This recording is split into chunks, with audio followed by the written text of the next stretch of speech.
Everyone, let's kick off the show. This is a fan question.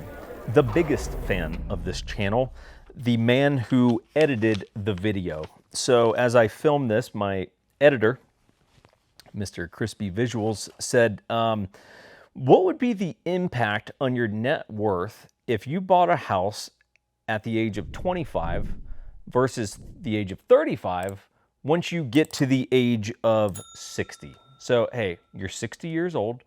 What are the two scenarios? You bought a house at the age of 25, you bought a house at the age of 35. What is the net result on your net worth by the age 60? So, what you guys are about to see is me sell a house to someone, okay? Because it's pretty dramatic. So, let me get into this. I'm just gonna talk to Crispy here and you guys can tune in. Here's the assumptions, Crispy, that I had to make. You stayed in the same house the whole time. Because as soon as we go, well, let's say you moved out of that house in 5 years and you upgraded. Oh, I can't play that. There's no metrics that I can attach to any of this now. So you stayed in the house the whole time. 4% appreciation per year on the house, which is roughly a historical average. Maybe a tad high by like fractions of, 1%. But let's just say 4% appreciation per year. You put 10% down, okay? And you have a 4.5% interest rate on the house. The reason I did that is because it's roughly historically average. Like that's an average interest rate, not high, not low. It's just, it's kind of right in the middle there. So let's talk about it. The age of 25 scenario, okay? So we're gonna use this right now. And we're gonna say right here, right now, you're 25. That might actually be correct. But right now, you bought a house. I'm gonna use an average home price, 400 grand, okay? I'm gonna say you buy a house for 400 grand, which would mean, your 10% down payment, you would have put like 40 grand down, but that's not really gonna matter for the purposes of this conversation. So here's the deal. Right now, that $400,000 house is gonna cost you about $2,200 a month, okay? Now, fast forward, 35 years later, appreciating at 4% a year. Do you know what that $400,000 house is worth? Well, let me tell you, it is worth $1,578,435. So it's worth just shy of $1.6 million. It was 400 grand when you bought it. That's just based on 4% a year, okay? Over the course of 35 years of it appreciating. What's cool is because your mortgage is 30 years, you own the house free and clear for the last 5 years actually, right? So you have immediately, right off the bat, $1,578,000 in net worth. Now, because the house was paid off by the time you got to 30 years, you've had 5 years, I looked at it like this, you've got 5 years where you had no mortgage payment. So for those 5 years, if you were smart, you would take that $2,200 a month and just invest it, right? That's not counting anything that you invested over the last 30, 35 years, right? Which would hopefully be something. You're not just relying on your house equity to build your net worth. But let's just say aside from that, right? You got 5 years now where I get to take $2,200 a month, throw it into the market, gold, whatever the fuck you want it to be, okay? So that, over the course of 5 years, is $132,000. That's not factoring in any growth that happens year to year on those investments. I'm just saying you put a raw $132,000 into whatever investment vehicle.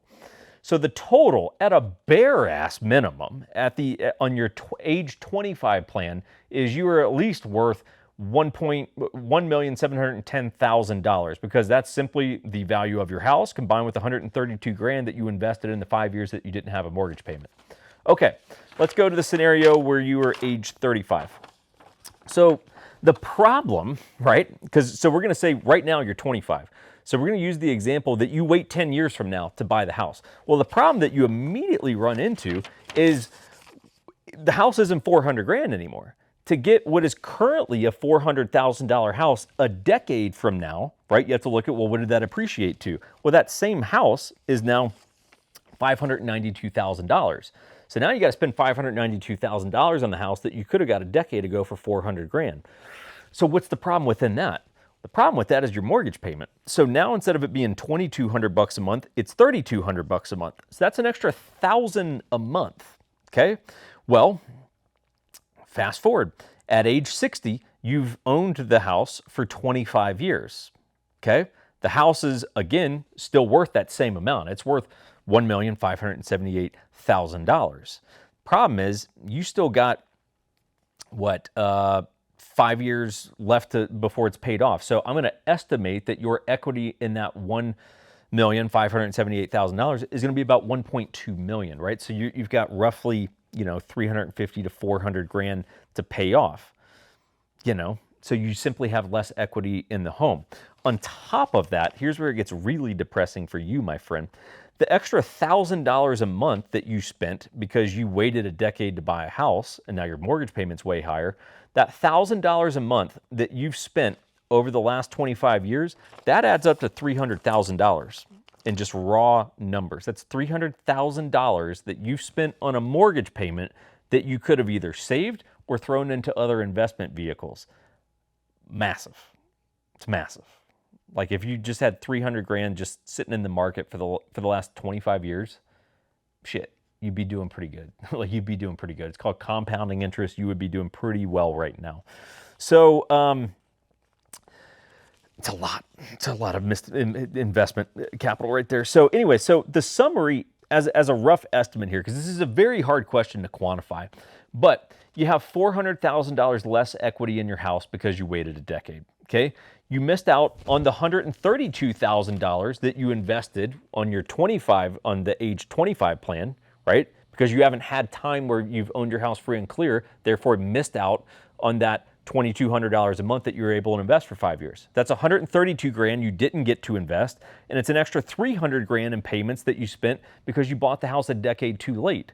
So I'm going to say, look, as a rough average, at a bare ass minimum, I mean, you are worth at least $1 million less at the age of 60 because you waited 10 years to buy a house.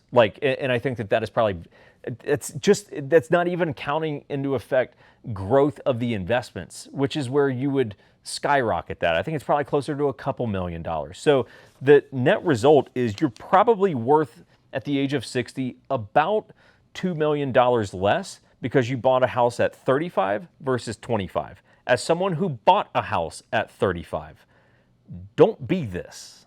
You don't want to be this, man. You want to be you. You want to be you, okay? You don't want to be this, right? Buy the house as early as you can. You will thank me when you're 60. I hope to not be selling real estate when I'm 60, but you will still come to me when you are 60, right? And you'll be like, damn, man, good call on buying that house in my 20s because I'm fucking rich now. That's what I'm saying.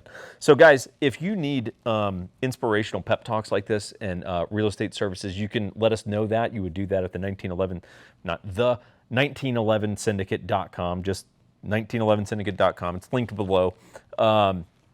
And you can message us and we'll see if we can help you with your real estate needs, unless your needs are to buy land. Not interested. That's the best way I can put it to you. I'm not interested. So thank you for thinking of us, but no, we cannot help you. So that said, subscribe to the channel, do all that good shit. If you got any questions, drop them below. We will answer your question on upcoming episodes, and we will see you guys later.